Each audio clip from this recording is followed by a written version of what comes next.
and my brother like flipped his hands to move the push away, and he hit both of us in the same motion.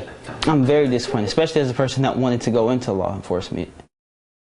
Now, you've heard of police using stop and frisk, but these young men complain that their encounter with police was more like stop and fight. It's a story you'll see only on The Edge tonight. These young men are charged with assault, but they say they are the real victims. So who's right? Who's wrong? Fox News' Andre Isom live on Detroit's East Side with the video so you can judge for yourself. Andre. Well, first let me say this. Detroit police have reviewed this video. They've investigated this case. They have made their decision. But the young men who were arrested want everyone to see this video because they say, like you said, Huel, they did nothing wrong.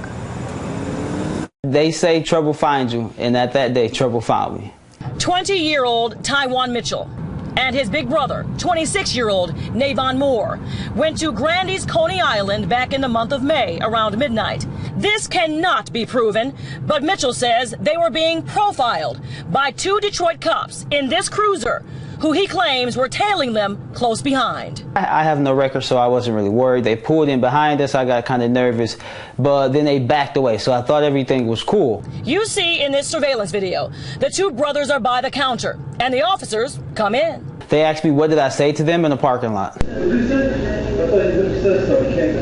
I didn't say anything. I was talking to my brother, and I just said, wow, that's crazy. They almost hit my car.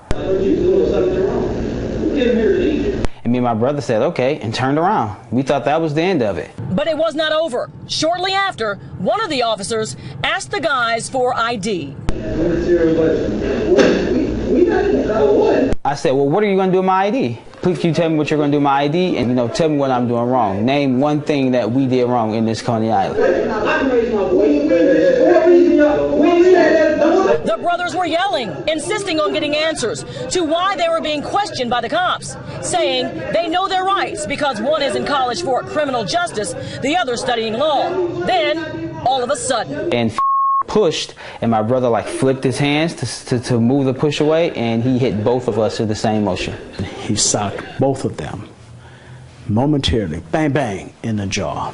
Then it was on. The boys in blue and the brothers were brawling. It was a natural reaction. When he hit me, I hit back. I hit him about 3 times, and I immediately stopped. I kind of like curled up a little bit. We're not saying they did not fight the officers. What we're saying is there was no probable cause. When they found the two young men who were smart, two young men who were college students, when they challenged them, I think they got angry and they decided to hit them. That is the textbook explanation of police brutality. Well, this is what DPD tells Fox 2 News. When the incident happened, the officers admitted that they used force and a command-level investigation was conducted. The officers alleged that when they were investigating inside the Coney Island, one of the officers extended his hand and asked one of the young men to step back. But that young man slapped the officer's hand. At that point, the police officers responded with force. After reviewing the video and interviewing the suspects, the use of force was deemed appropriate and reasonable by the department. They shouldn't have profiled us, and if anything, they shouldn't have got physical with us, because we didn't expect that. We weren't going to get physical with them. We're not crazy. We're not going to just hit cops. We're not going to just hit anyone. So why would you hit us? Never been in trouble. And I don't want them to think that we're bad people because we hit the cops back. Actually, I want them to look at us as the good people, I don't think I would do anything differently.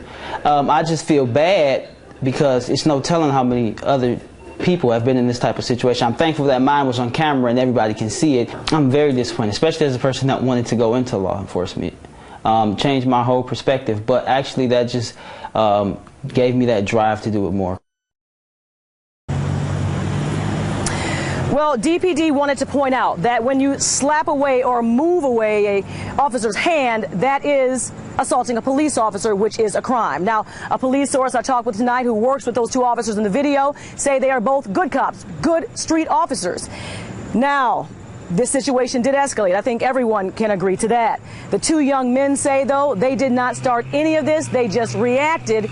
And again, they contend they did nothing wrong that night. And you only heard from one of the brothers because the other's back in Texas, back in college. Huel. Andrea, from that video, I don't want to say who's right and who's wrong here. I think a jury or a court may have to make the final decision on that. But I do want to know about the explanation for why the officers confronted the young men at that restaurant in the first place. Why? Okay, I think, and that's what we've asked on both sides of this, and both sides have a different story. DPD tells me this is what the officers tell them, that when they were in the parking lot, the two young men made a grim expression, some kind of negative expression. When they went inside, the officers asked them about what happened out in the parking lot, and they say the young men were unruly and aggressive. Though the young men say the tape and the audio disproves that. So you have two very different stories, and both of them say they did the right thing. Well, let's hope somehow this will be resolved. I can remember former Police Chief Isaiah McKinnon telling me that he was beaten when he was 16 years old by a Detroit police officer. But instead of getting mad, he went into law enforcement and tried to change the DPD from the inside. So who knows? And that's what Mr. Mitchell wants to do. So we'll see what happens. All right. Andrea, thank you.